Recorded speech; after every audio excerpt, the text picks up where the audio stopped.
Hello, and welcome to the Innovia Conversation. I'm Steve Waltz. And I'm Jeff Progulski. And on today's episode, Jeff, we have meet one of our rockstar consultants, Mr. Kevin Fons. Fonzarelli. All right. Welcome to the podcast, Kevin. Welcome, Kevin. Morning. Coming to you from wonderful Bismarck, North Dakota. So I've got to ask, what are you doing in Bismarck? Are you there for work or pleasure? It's my daughter's final college conference swim meet. So it's all coming to an end here. Exciting. No more chlorine in the indoor. nostrils. Imagine that indoors probably a good thing unless you can swim in solid water. Hey, Dad, you want to travel to North Dakota in the middle of February? Sure. There's probably more snow there, Kevin, in Wisconsin, or it was about the same? It all blew away. Oh, nice. Snows and blows, and it's not good. Well, we appreciate you taking time. Kevin's so busy, Jeff, that he couldn't do it in a regular work day. So on his day off, he volunteered to be on a podcast. So we got to be a little bit nicer to Kevin, maybe. All right. We'll consider, how about after, at the end of this podcast, we'll decide if we owe him a reward. From his Instagram, I can tell he likes beer. So keep that in mind. Well, he's from Wisconsin. Isn't that a state? Well, you don't drink, Jeff. So I thought that was a state law. So. Yeah. All right. But anyway, Kevin, we're glad to have you. A lot of people are. We've had a few of our delivery folks on here, and I think it's kind of neat that, just knowing you for several years and what you do and what you bring, your skill sets. It's pretty exciting. You're heavily involved in a lot of the manufacturing, the EDI, and things like that. But question I wanted to ask you is what do you feel is your superpower being here at Innovia? Oh, it's got to be sarcasm. He fits right in, Jeff. Right. Well, and I think that I don't know about you from the sales side of things. I don't think we are allowed to be as sarcastic, maybe as the delivery team. But Kevin, how does that mesh with the people that you work with? Our clients? Customer-wise, I was thinking the same thing, Jeff. Your typical manufacturing warehouse customer is either they have to be sarcastic or they're not going to survive. Do you think that's because? Okay, so in terms of like that sarcasm, do you think that comes from like a lack of trust in this in their ERP system, or where do you think that stems from?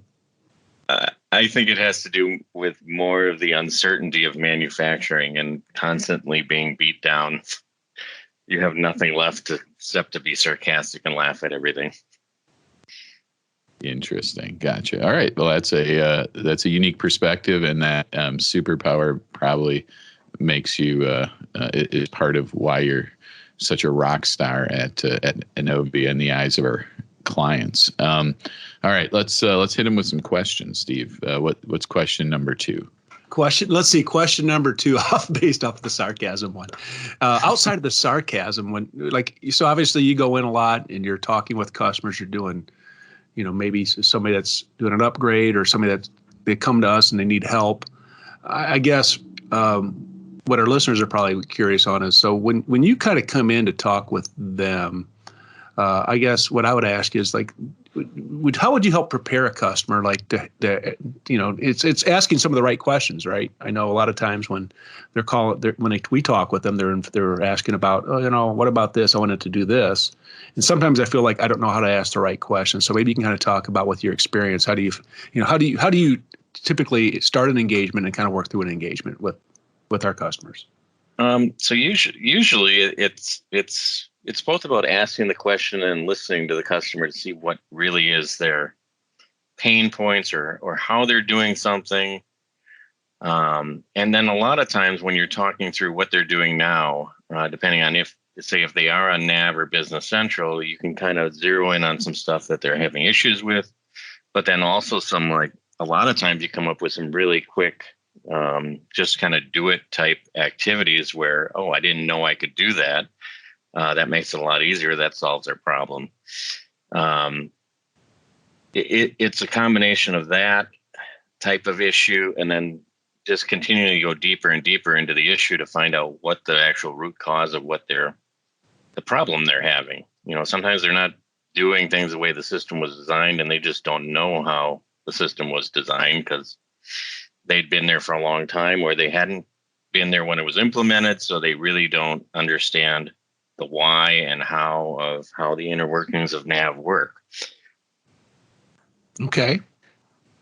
Jeff, anything you want to ask him to expand on that? And Kevin, I forgot to even ask you, because I gave you the superpower question, is maybe you can tell a little bit more about the role that you do at Innovia. I know we kind of threw you out there on that question, but maybe you can kind of, for our listeners wondering, who this guy is.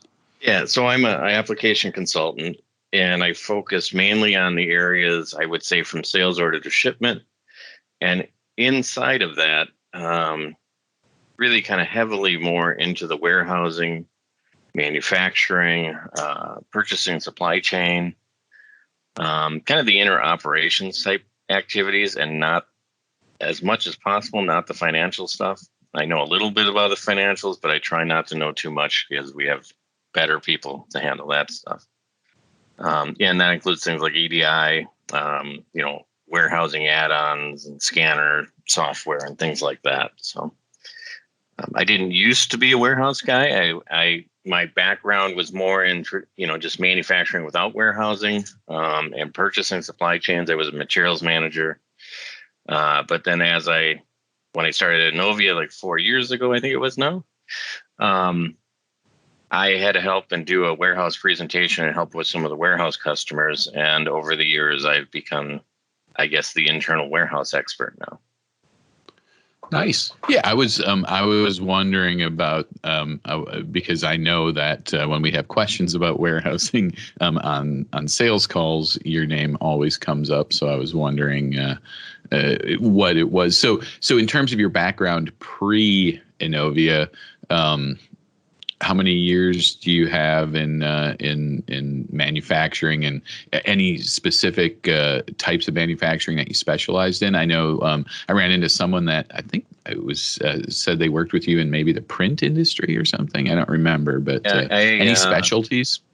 I've been in manufacturing since 1989 and using Nav and Business Central since 2004. Not really a specialty. I mean, I probably started out, and most of my work I've done was either in equipment manufacturing or consumer products manufacturing. Not a lot of process manufacturing, but through the different projects I've done here, I've gotten a lot of experience in project or process manufacturing, everything from gummy bears to lip balm to you name it. So, I mean, that is one thing that's kind of nice about working here is you get a lot of different experience with a lot of different types of industries and customers. A few weeks ago, we interviewed Daniel about how on the rescue squad or our daily support team, how it just every day is just completely different. It's like putting out one fire, one emergency, and then all right, taking a quick break and going on the next one. I mean, is what you do similar to that, Kevin? Or being on projects, I guess I'd like to find out, and I'm sure our listeners want to know when you're involved in projects, is it more of a controlled process because you have this amount of time, or maybe you can talk about like a typical day that you do? Yeah, if it was one project I was working on only, it would probably be a little more controlled. But working on, I'd say 5 or 6 projects at a time in different states of implementation, you get a little of what Daniel talked about, where you're working on something and trying to go heads down and just focus on either a write-up or setting up some data or doing some testing. And then one of the other customers that's closer to going live might come with some issues in their testing. So you do still jump around. But it's not as crazy as support where they just come out of the blue. You kind of know where things are in the process. So, I mean, a typical day would be every morning we kind of have a scrum call to say kind of what we're working on that day. And then depending on what the project is and where the projects are at, you'll usually work on at least 2, maybe 3 different customer projects during the day. sometimes you're lucky and it's one project. And that's when you're home. When you're on site, you're pretty much focused on that customer the entire time you're there, and then you'll end up picking up all that stuff you'd be doing at home, either later in the day or in the evening or at lunch, and kind of juggle things around as needed. Nice. I think when speaking with when I speak with either potential customers or newer customers, when we talk about how we have project teams and we have support teams, a lot of it comes up as, one of the things that we have is such a wealth of experience and a wealth of skill sets. And, I guess maybe to keep me more honest, when I talk with them, like, look, if it comes into support and maybe the person that's looking at it is like, I'm kind of feeling I can do this, but I think I might want to get another set of eyes on it, or maybe somebody with more expertise. How often do they reach out to you, if they even reach out to you, to help with maybe some things like that, or vice versa? It kind of depends. Like I have some of the support people who aren't very familiar in warehousing reach out to me. I'd say maybe a couple times a month with questions. If they get a call from a customer or an email support ticket for something that we may have just gone live with, maybe 6 months ago, they may call and touch base to find out kind of what's unique to this customer, or if I have any ideas what might be going on. It just kind of helps with a little with that continuity, so they're just not, chasing their tail or, running around in the dark trying to figure out what, the customer's process from start to finish, versus getting a condensed version from me and saying, hey, you should look at this area. But either way, support's pretty capable. So, they're able to kind of dig into the problems and solve them really quickly. I was thinking that and speaking with people, it's just kind of nice, right? We all, we have project teams to focus on the projects, and we have our support team to focus on that. But also, hey, you know what? We are just one large functioning team here. And, and that's just very cool how that, you guys can just reach out back and forth. So, Jeff, you have any questions you want to ask for Kevin? I think he's getting off kind of light right now. I don't know. Let's dig into the what our listeners really want to know. So, what is let's just say, looking at the last maybe 2 years, what is the mix of projects that you are working on in terms of the application level?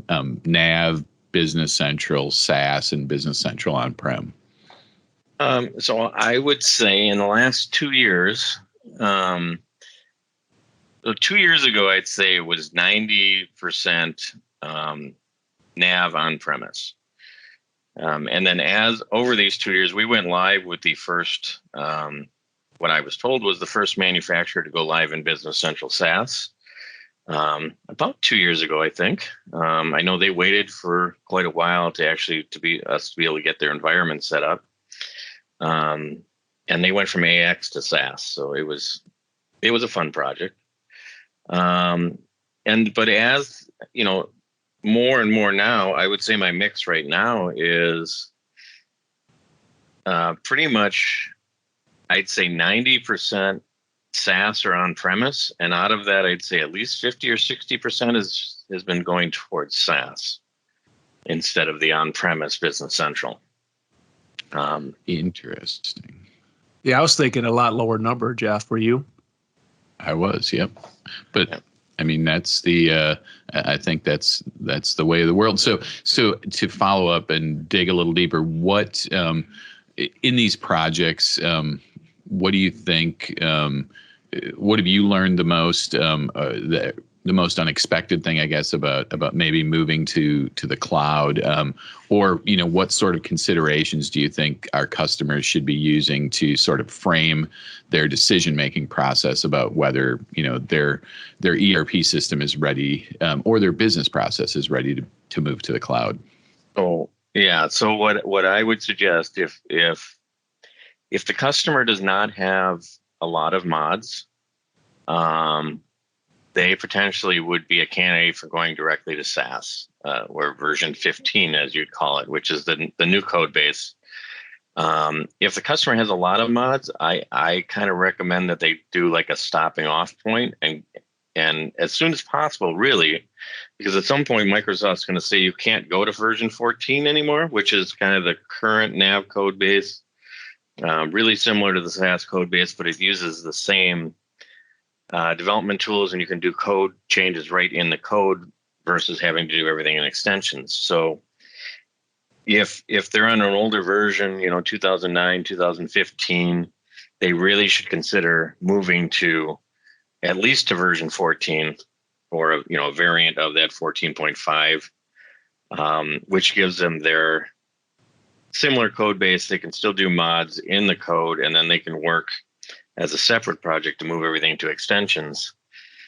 But like, as I said, or if it's a new project or you don't have a lot of mods, I'd go straight to SAS. It's gotten a ton better from when the first project we did. There was a lot of stuff kind of, it didn't feel like it was completely ready for prime time. It worked, everything worked fine. It just, some of the user interface, and it was kind of a little, I wouldn't say sketchy, but it had a ways to go. It was really similar to when they first came out with the role tailor client in 2009. By the time they got to like 2013, I think R2, I think it was called. So like about 2 years, the role tailor client was then far superior to the old classic client. And I think that's where we're going with SAS. It's becoming more and more, it's getting better with every cumulative update they do. So. Gotcha. Yeah. I think, from as I've transitioned, towards my pre-sales environment, working in the latest and greatest version, seems like just from not even like what's under the hood, architecturally for the application, but functionality wise, there's so much more that you can do now in the web client than you could do ever before, and to the point where it's like you can almost do more in the web client. Getting back to that date you said about BC version 14, I think the date that I've heard is like October of this year. October of 2020 is like the cutoff date for BC version 14. So it got extended, right? Wasn't it April, and then it got extended? Well, it was originally last November, and then they moved it out. So, it's not a trivial project if you have a lot of extensions or a lot of modifications to move them all to extensions. But at least you could get onto the platform that you can actually start moving things and doing new development in the extensions as soon as possible. So, a question I have for that, Kevin. So, like, I spoke with somebody yesterday that's on 2009 R2. Basically, have a couple mods, shipping and a pricing commission mod that's pretty heavy. But they're 2009. They're like, we want to go to the new version. So, in my mind, I always try to take a step back so I don't start racing ahead like this is what they should do, because you want to kind of get a little deeper. But so are you thinking more of that would be more of a re-implementation, or is that something you would just still do what you just said, or I mean, what are your thoughts? My gut is it's a re-implementation, just because of the amount of work, just going from 2009 to the role tailor client, was a fairly large undertaking, mainly because of all the reports had to be redone, and there's other things like that. But usually what we do is we do a planning engagement, and we'll go to the customer, we'll go through their processes, and then at part of that planning engagement, we would give a recommendation whether we think they should just follow the normal upgrade path, or do a re-implementation, or some kind of odd combination of the two. So, okay, I was at Indianapolis for a user group yesterday, and there was some time after the first presentation. So there's about 4 total partners there, and the amount of users, the fear of like Business Central of going to it, and the roadmap it was very interesting on that. But I guess a question I have for you is, if with the way the extension model is, and if you're on an old version and they want to wait a couple of years, it just seems like, I don't know about you, Jeff, but it seems like 2009, maybe it's like the old Windows version that everybody liked and no one wanted to leave. But now that we're getting 11 years past, 10 years past. They're kind of feeling that they need to move. But the licensing is different, right? You have to have name users. I know they'll give you a 3-for-1, but I mean, how do you foresee moving forward with these companies that are still on an older version? Let's say you missed that deadline. How do you see that happening for them? Is that going to be just has to be a re-implementation, or how do you see that for those that maybe aren't planning ahead as well? The thing I would be concerned about, they can stay on 2009 for a while. I mean, but it's not really supported. So they're not going to get hot fixes. They're not going to get, some of that stuff's going to go away. And the other thing that may go away is at some point, you're not going to get 3-for-1, I would think. As far as, you wouldn't get 3 users for every 1 user you have now. I wouldn't go more than, I'd say, another year on 2009. I mean, that would really kind of be pushing it. But I mean, if you're on 2009, you're really missing out on a lot of capabilities and functionality. I mean, when I was a user, I was on 2009, and we went to the Roll Taylor client, and I didn't go to the Roll Taylor client until I think the 2015 version. And so I was kind of in that boat where I waited a little while, let the dust settle and all that. But I think Business Central now, the cloud product is stable enough that I don't see any reason to not go there unless they have some ISV that really hasn't gotten to the cloud yet. And if they haven't gotten to a cloud, I would question whether you should be with that ISV anymore. So, right. Well, and Jeff, I just got one more question for Kevin, because you made mention about the planning engagement, and to me, it's a chance to revisit. Right, everybody wants to reinvent the old process, especially if they moved it forward from, let's say, version 5, or like you said, 2009 to 2015, and now you're going to Business Central. It's like it just seems like the typical mindset is this: okay, we've been doing it that way, let's just move it forward. But so when you talked about the planning engagement, when you're going on site, are you talking more about process and the software capability, or all that in a whole? I mean, maybe you can talk to us what a planning engagement is from a consultant side of. So I tend to focus as much as possible on process, and then look at the software, and to see how it's meeting if they're on Business Central or Nav. How well the software is meeting their process and their needs in their process. Because some of the outcomes of the planning engagement, it's not always, hey, we need to do some modifications. I mean, that's not necessarily the way you always want to go. So sometimes you want to change your process, so there's the questions of, why are you doing that? And, sometimes it'll come back to, well, that's how we always did it. And so just decided to do it that way. And so that's what we've been doing. And it may be completely wrong. Or it may be a actual business need. So when there's a couple of things that happen. So you kind of go through each of their main processes, and you look and see, this is how they're doing it now. Identify areas where they can improve. Like I mentioned before, sometimes in those planning engagements, they make changes to how they're doing things like immediately. They're like, oh, I didn't know that field even existed. I didn't know there was sales prices. I didn't know there was purchase prices that you could do with quantity breaks. Things like that. I didn't know you could have a start and end date on a bill of material. I was using just deleting lines. Things like that'll come up, and a lot of customers get a lot of value out of those types of things, but then they also, out of the planning engagement, kind of get a future direction and plan on where they want to go, what would need to be done to basically sync their software with their processes, and then kind of a plan to get there.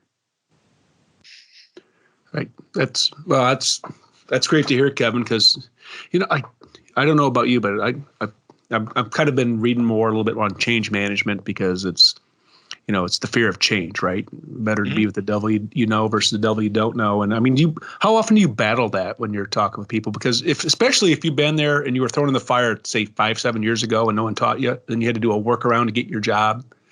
they seem to have not as much faith in the software as those that have been trained.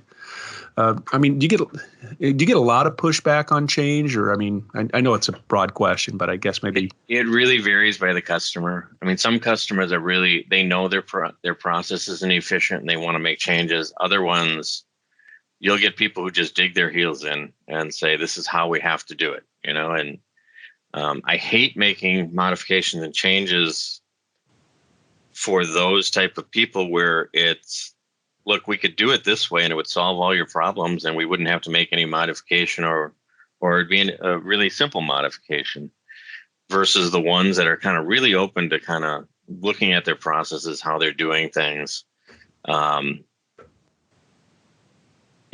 not afraid of that change. You know, they may get pushback when they try to implement it, but at least initially they're open to the kind of the ideas.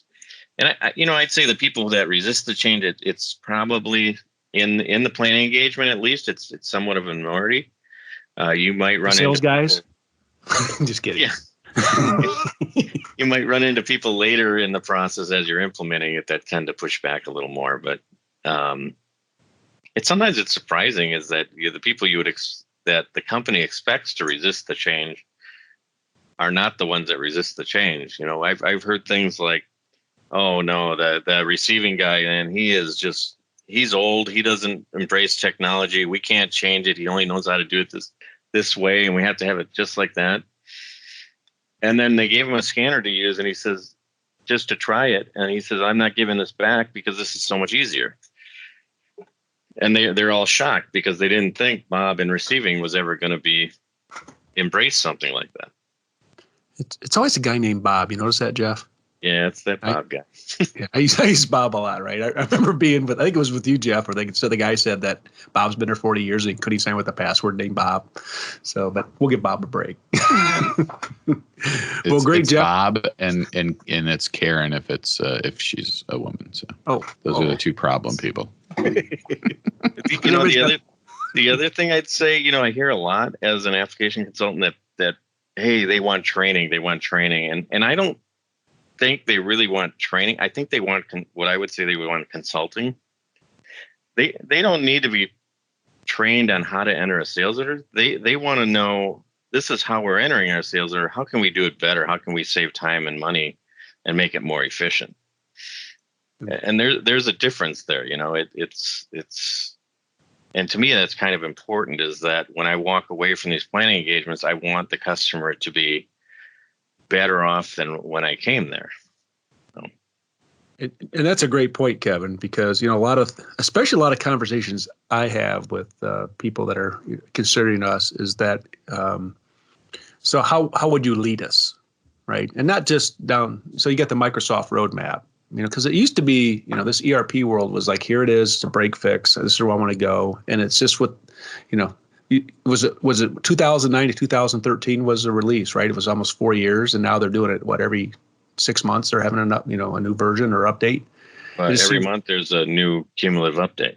And it's moving fast. And I think where you're at is that customers don't know that. I mean, they're learning it, but those are discussions that we're having more as an engagement team. But it's great to hear that, when you go in, it is leading and consulting versus training. I mean, training's important. We obviously know that, but just the fact that, the why, in sales, we talk about the 5 whys. I always like to laugh. My neighbor, Terry, I'll go, hey, Steve, how you doing? All right. And then about a minute later, he goes, what else is going on? Oh, not much. Then about he asked 3 or 4 times, and about the 5th time, you're like, oh, my life's in shambles.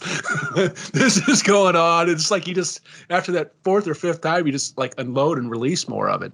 And, and it's tough, and it's getting people, to ask why, is there a better way? And maybe they don't know. I just remember, when I first started in this ERP world, I was talking with one of the guys on the team, and they said, Steve, you can maybe do that 6 different ways. I'm like, oh, I didn't know that. I'm like, how do you know which of the 6 ways is best for you? Well, you got to have a conversation about it, right? Yeah. I mean, I had a similar one. A company was asking, how do they track their materials when they're doing subcontracting? And I gave them 3 different options, and then they called me back and asked for a little more information on one of them, and then I ended up giving them 2 more options that I hadn't really thought of, because they were using warehouse and bins, which enabled a couple more options that that I didn't normally list in the list of options. So you're right. I mean, that was 5 or 6 different ways you can do something, and not one of them is actually the quote unquote right way. So nice. So Jeff, do you have any other questions for Kevin? I've got two more questions. So first question is, we have been here at Innovia. Clearly, we're really busy. We've had some really successful years the past couple of years, and I wonder, from your perspective, what do you think that is? Is that due to the product? Is it due to Microsoft delivering a better ERP solution in Business Central? Is it to do with our team and getting more expertise across a wider bandwidth of opportunities? Is it like that we've developed better project management, or we have better solutions? Just what do you think is, in your opinion, from the delivery side, responsible for our success? It's definitely the people, and our relationship with the customers. I mean, we're honest.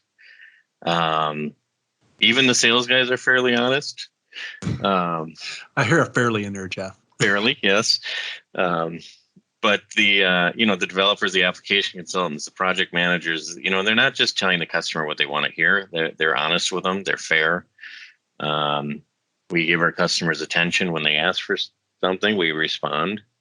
It's just that, doing what's right for the customer and keeping that in mind. I think that kind of sets us apart from some of these where, we have the account managers where other companies don't have an account manager, or you don't have an account manager unless you spend X number of dollars. So I think we just care, we care about our customers, and we're honest with them, and we know our stuff. So. Awesome. Okay. Thank you. I'm going to take you on some sales calls with me, Kevin. Mind that. You have to approve it with his project manager, Steve. Oh, that's right. And he's billable. Okay. Sorry. Yeah.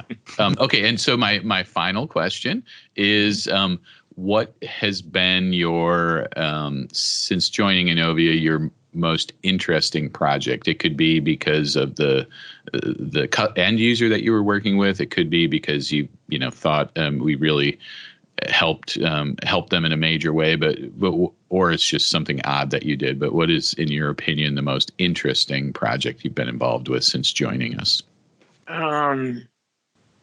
That's a good question. I think it kind of changes as you go along, because most of the projects, I should say, are interesting in their own ways. The companies do everything different.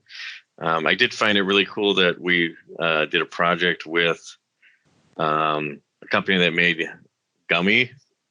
little gummy vitamins, which I never knew how their process worked. I also remember we did one with a company that did weaving of fabrics, which was fascinating. I mean, I get super excited about manufacturing processes. So companies that have unique processes and ways they do it always kind of fascinate me. So. Gotcha. All right. Thank you. So Steve, Kevin is a manufacturing nerd, so don't ask him about what he finds interesting, because he's going to give you a weird answer. And that's coming from a math nerd, Kevin. Oh yeah, yes. I've got my own issues. Please leave me out of it. Oh, I know. Yeah, and I'm married to a math nerd, so I now know 2 people that celebrate Pi Day. Oh, and actually, I'm going to take this real quick aside, but I was just in New York City doing a demo, and right across the street from where I was in Manhattan was the Museum of Mathematics. So, needless to say, I spent an hour there, plus a significant amount of my paycheck in the gift shop. So I'm all set for this Pi Day. So now Linda listens to it, Jeff. And so when we go to New York next, I got a feeling we're going there. So I appreciate you saying that. No problem. I'm just kidding. So, well, that's very cool. And And I think we got another wife listening. I think Kevin. I think we heard your wife is an Innovia Conversation roadie. Is that true? That is true. Nice. Well, shout out to her. Tell her thank you. Now we have 14 listeners, Jeff? Oh, yes. Thank you. We're over a baker's dozen. The first time she messaged me on LinkedIn to say that she was listening to our podcast, and I said, I'm sorry that Kevin makes you do that. She said, no, we love it on our road trips. And I thought, oh my God, that's shocked me, to say the least. Well, that's how Kevin found out we had one, wasn't it? His wife. Just kidding, Kevin. One of the ones on CRM, and she actually uses CRM, so it was actually interesting to her. So, well, very cool. Because my wife, kind of like most of our wives, ask, or spouses, like, "What do you actually do?" And it's like, yeah, that's a different conversation, right? It's ERP. So I've got a good story about that one. My son's going to school at University of Utah. He was studying business, and as the business scholar program, they spend their whole first year with a 4-hour Friday class going through each one of the programs that the business school offers, and they have outside speakers come in. They do it's a really cool program. At the end of this, he determines kind of what his major is going to be, and he says, "Dad, I'm going to do operations and supply chain." I said, "That's what I do, right?" And he said, "No, I had no idea what you do." Oh, that's funny, Kevin. Yeah. So, well, we appreciate you taking time out of your busy day to come out here, especially being on vacation. Alan will be happy, right? Hey, we didn't have to, do a non-billable engagement. So, and never on vacation. And you're on vacation. I think we should get some good brownie points for that one. But everybody, let everybody else know that you can listen to this one, obviously, on our website and the other apps for podcast. Coming up, Jeff, in a few months, we have the Innovia Customer Conference. It's a big deal. In South, in our new location. That's right, the University of Notre Dame, and I'm sure the Wisconsin people are excited about that, right? No. Well, at least we're heading south a little bit. And I think the picture on there, Jeff, is that from your drone when you went out to Notre Dame? Is that one of your pictures that we have on our website? Oh, yes. Yep. That it is. And so that is going to be on May 20th and 21st for our customers and people that are considering Innovia. And Kevin, are you coming in for that one? Or are you? I've been asked to teach a class, but I'm not sure which session I'm doing yet. Well, I know we'll be there. Well, we're great that you're going to be there. I think there's going to be about at least 23 or 4 of us, Jeff, at that conference. So it'll be great. Kevin will be obviously teaching something, either manufacturing or EDI or something in that realm. Warehousing. Because you've taught classes at the NAVOG before, haven't you? At the Summit. Yeah, I mean, I've been teaching classes at NAVOG and Summit even back when I was a customer. So I've done quite a few. So. Well, very nice. So glad to hear that you'll be one of our presenters. Also, you can follow us on LinkedIn or on Facebook. I'm on Twitter at WaltSteve, and the other two are probably not, because I've asked Jeff. Or is your Twitter account dormant, or you haven't had one yet? I can't remember. Jeff? I do not have a business ready Twitter handle. Oh, okay. We'll just put it that way. My Twitter is private. Skateboarding and other things. Right. Skateboarding, math, and bad music. Then right. Message me and I'll send it to you. Yeah, I printed mine up a year ago. So it's more business. So my brothers and friends, we can't really talk sports anymore because they get a little intense. So well, once again, Kevin, we appreciate it. And Jeff, as we kind of wind down to pick out an ending song, we're gonna end this one on "It's Over." Appreciate it. Thank you. Goodbye, and everybody have a good rest of your day. Thanks, everyone.